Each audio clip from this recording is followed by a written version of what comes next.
Hai các bạn, rất vui được gặp lại các bạn trong Đinh Lăng Food and Horror, chương trình kể chuyện ma của Tân ngày hôm nay nha.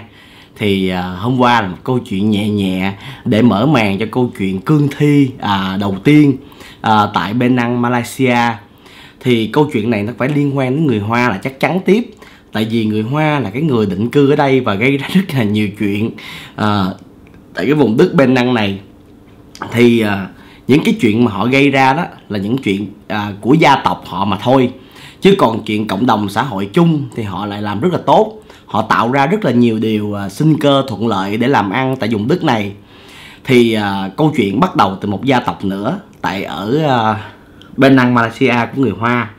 Thì cái gia tộc này á, là một gia tộc rất là lớn và họ làm về cái nghề mà nếu nói đúng ra thì rất là nhiều ngành nghề, là trong đó có cả buôn bán người. Buôn bán người có nghĩa là nghe thì có nghĩa là ghê, nhưng mà thực chất ra là không phải là ghê, mà họ là người cung cấp, giống như là bây giờ ta gọi là cung cấp dịch vụ người làm người ở vậy đó.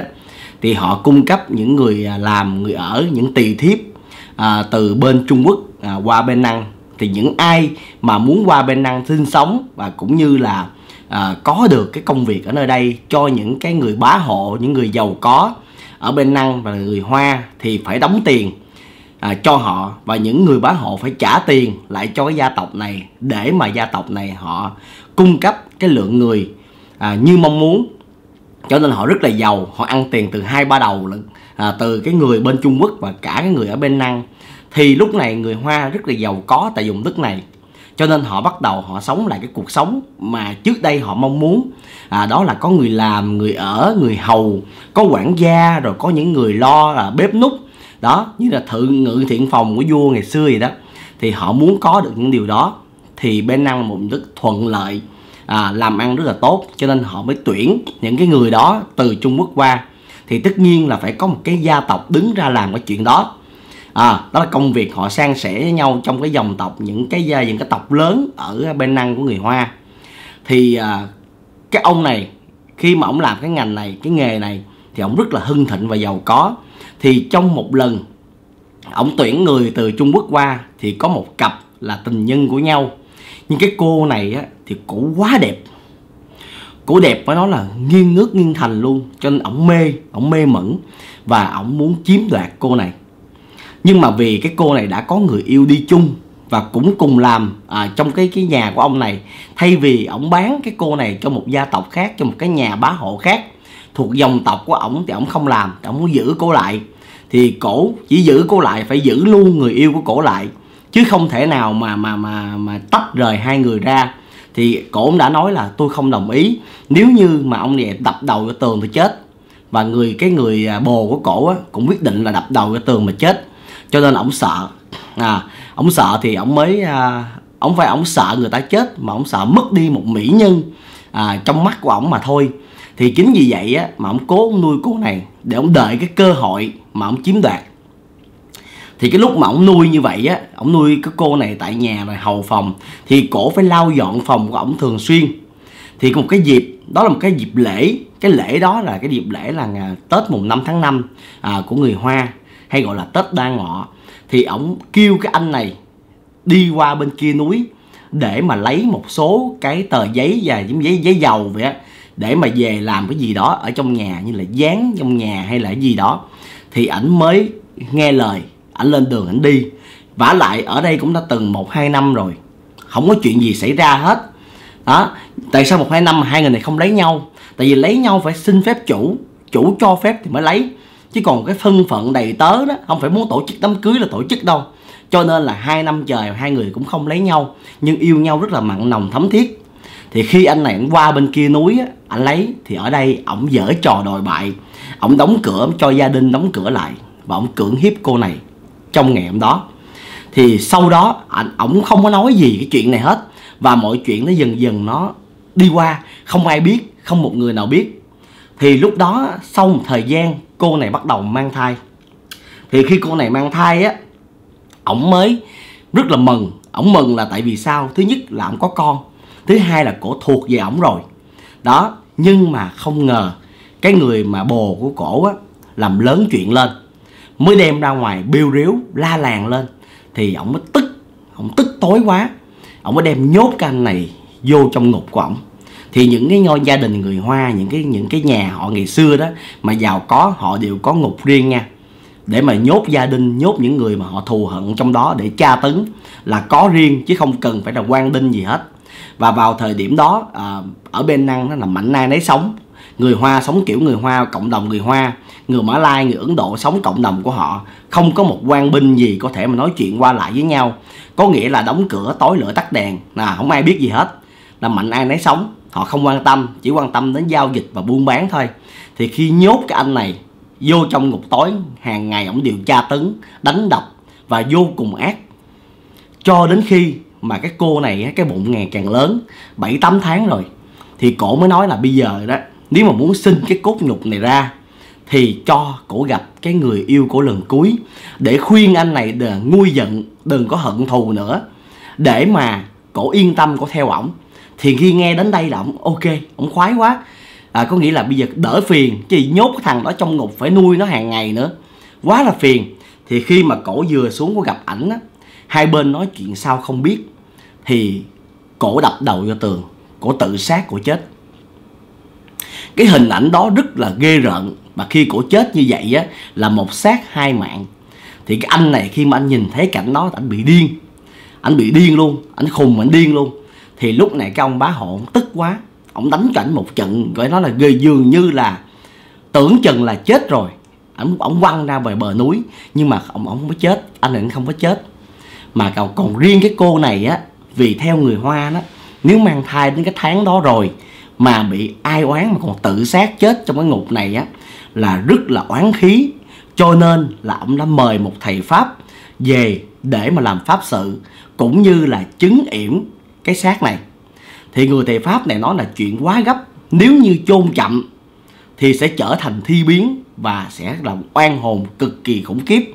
Nhưng nếu mà chôn nhanh thì bây giờ ổng không thể nhìn ra được nơi nào là có đủ cái linh khí hội tụ để mà chứng được cô này ở cái vùng Penang Năng này. Tại vì nó quá là lẹ, sự việc nó xảy ra mà phải chôn trong ngày, không thể nào mà để 2-3 ngày rồi suy nghĩ rồi đi tìm đất đai tốt chỗ nào, không được, phải chôn liền.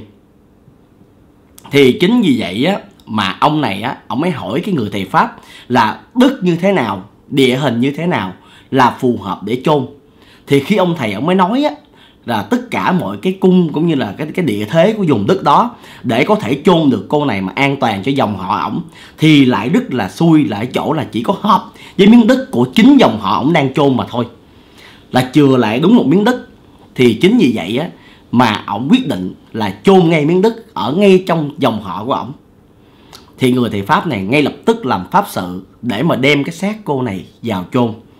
Khi mà mang vào trong đó chôn á, thì các bạn cũng biết rồi, để chứng cương thi thì họ sẽ quấn những dòng chỉ như cái đòn bánh tét quanh cái hòm.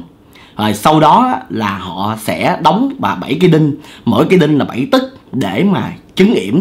Sau đó họ bỏ xuống cái vùng đất mà họ đã chọn các cái cung để mà có thể giữ được cái xác này mãi mãi, mà nó không thể bung ra, mà nó không ảnh hưởng đến mộ phần của tất cả những người xung quanh.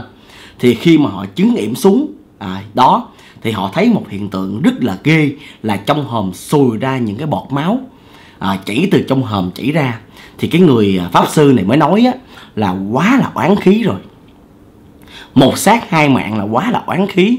Cho nên á, là có thể chứng yểm, nếu qua 47-49 ngày thì coi như là ông thoát nạn. Nhưng qua 49 ngày mà cái xác này có thể bung ra khỏi hòm thì sẽ trở thành cương thi cực kỳ dữ. Thì để mà tránh được điều đó thì trong 47-49 ngày không thể để cho con mèo mung hoặc là mèo đen, mèo hoang có thể nhảy ngang cái vùng mộ này. Nếu không á, thì là pháp khí cũng như là cái sát khí nó sẽ lớn mạnh hơn mà không ai chứng yểm được. Thì lúc này á, ông này ông cho người canh giữ cái phần mộ này đúng 49 ngày. Thì canh rất kỹ, canh từ ngày này đến ngày khác. Nhưng đến ngày 47 thì những người canh họ mệt, tại vì còn 2 ngày nữa là coi như xong. Thì họ mới mua rượu cũng như là heo về họ ăn để ăn mừng, coi như là hoàn thành cái công việc cho ông chủ. Một phần ăn mừng á, là vì hoàn thành, một phần nữa là họ sẽ được tận gọi là thưởng rất là hậu hỷ. Nhưng mà chính vì vậy á, mà họ lơ là, họ xỉn, họ không để ý và họ ngủ. Cho nên là cái anh người yêu đó, lúc đầu mà bị đánh mà chưa chết á, anh này đã bắt mèo hoang thả vào trong đó để cho cái oán khí của cô này có thể ra được khỏi hòm và giết hết gia đình của ông này. Thì cũng như những gì dự tính, khi con mèo á, nó đi tới ngay cái đúng chỗ đó, và không hiểu tại sao lại như vậy. Đây là một điều rất là đặc biệt của người Hoa mà chỉ họ biết thôi. Để khi con mèo đi tới đó, biết bao nhiêu mộ nó không tới, nó tới đúng cái mộ oan đó mà nó nhảy qua. Thì khi nhảy qua, họ nhìn thấy dưới đất sùi lên rất nhiều bọt máu, phải nói là máu vô cùng. Thì những người thợ, những người mà họ còn canh mộ đó, họ sợ quá, họ mới đào cái mộ lên họ coi. Thì cái mộ lúc này á, lúc đầu nó là gỗ, gọi là gỗ thường thôi, chứ không phải là gỗ quý gì. Màu nó màu nhạt, nhưng mà khi mở ra thì màu gỗ nó chuyển sang màu đỏ. Giống như máu nó thấm đầy trên cái hòm rồi. Thì họ sợ quá, họ bỏ, họ chạy về. Họ chạy về thì họ nói, khi mà vừa về đến nhà đó thì ông bá hộ, ông đã hỏi là sao tụi bay về đây. Thì họ mới nói là tụi con canh mà rốt cuộc cũng có một con mèo hoang nó nhảy ngang, tụi con đập chết không kịp. Cái đó là nói xạo, thật sự là họ xỉn, họ ngủ, nhưng mà họ phải nói vậy thôi chứ không họ bị giết làm sao. Thì ông bá hộ này nhanh chóng gọi ông thầy Pháp tới. Khi mà ông thầy Pháp tới là ông nói là quá khủng khiếp rồi, cái xác này nó oán khí rất là nặng, bây giờ chỉ là gia đình của ông phải ôm hết của cải vợ con lên thuyền đi liền thì họa may tránh được cái họa này, chứ còn ở đây là phải chết hết toàn gia đình thì nó mới bỏ qua, chứ không ai chứng nghiệm được hết. Thứ nhất, thứ hai, đêm hôm nay là buổi đêm sẽ dài hơn so với những ngày khác, có nghĩa là 8 giờ sáng nó vẫn là tối.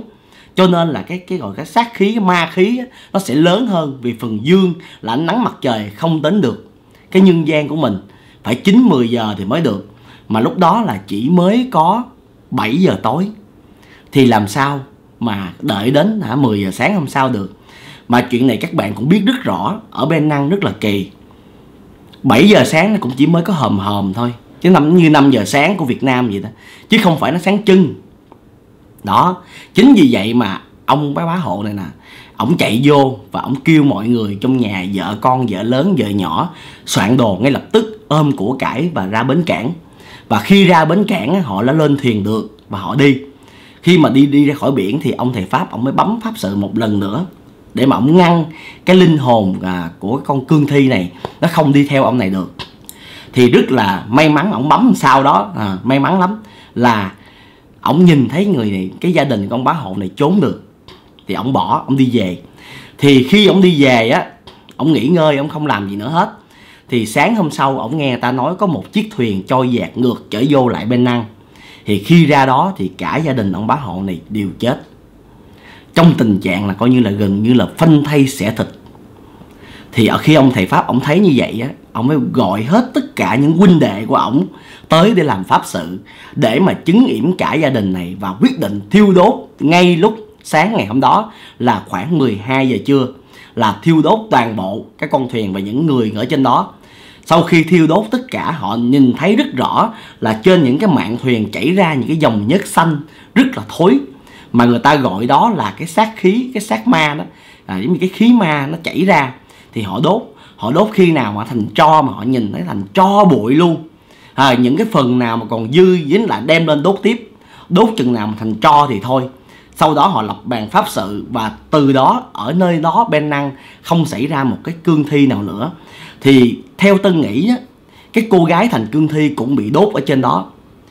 Còn riêng cái anh mà người yêu của cô này á, thì sau đó đã lập nghiệp tại đây và đã lập một cái mộ tự cho cô này rất là hoành tráng. Và từ đó ổng không lấy vợ, và ổng đã tạo ra một cái cơ nghiệp riêng cho mình tại nơi này. Một phần là ổng cũng là một người giỏi, một người tốt, nhưng mà sau khi đó cả cuộc đời của ổng ổng sống không yêu ai, cũng không có con, cho đến ngày ổng mất thì những người Hoa ở đây cũng đã chôn ổng kế bên mộ từ của cái cô gái đó, để cho hai cặp uyên ương có thể đến được lại với nhau. Còn riêng cái gia đình ông bá hộ mà cái ông mà tạo ra cương thi lần đầu tiên á, tại bên Năng thì ai cũng biết. Khi đến đây á, nghe những câu chuyện kể thì người ta luôn biết những cái câu chuyện về người Hoa ở đây, những cái ông này như thế nào. Chính vì vậy mà ở trong cái viện bảo tàng của ma, cũng như cái nơi mà ta tới tham quan đó, có câu chuyện về cái người cương thi này. Người ta đã kể lại và người ta đã dựng lại một cái hình ảnh nhẹ cũng một phần là liên quan đến cái cô này khi mà nằm chết. Thì khi Tân hỏi là tại trên cái dòng chữ có ghi là cái cô này sanh khó mà chết, thì cái người chủ ở đây, cái người mà quản lý mới nói là một phần là có những câu chuyện sanh khó chết thành quỷ ma, nhưng mà một phần á, là cũng có liên quan đến cái câu chuyện là liên quan tái hiện đến hình ảnh của cô gái người Hoa này khi mà đập đầu vô tường chết. Thì họ cũng là đem ra họ phủ trắng khăn như vậy, như ở trong hình mà Tân đã quay. Thì nếu các bạn cảm thấy câu chuyện này hay, hãy cho Tân bình luận ở phía dưới, và nếu thích thì nhớ like, share, subscribe để cho kênh ngày càng hùng mạnh hơn nha các bạn. Rất cảm ơn các bạn đã lắng nghe câu chuyện ngày hôm nay của Tân. Bây giờ thì bye bye, hẹn gặp lại vào ngày mai.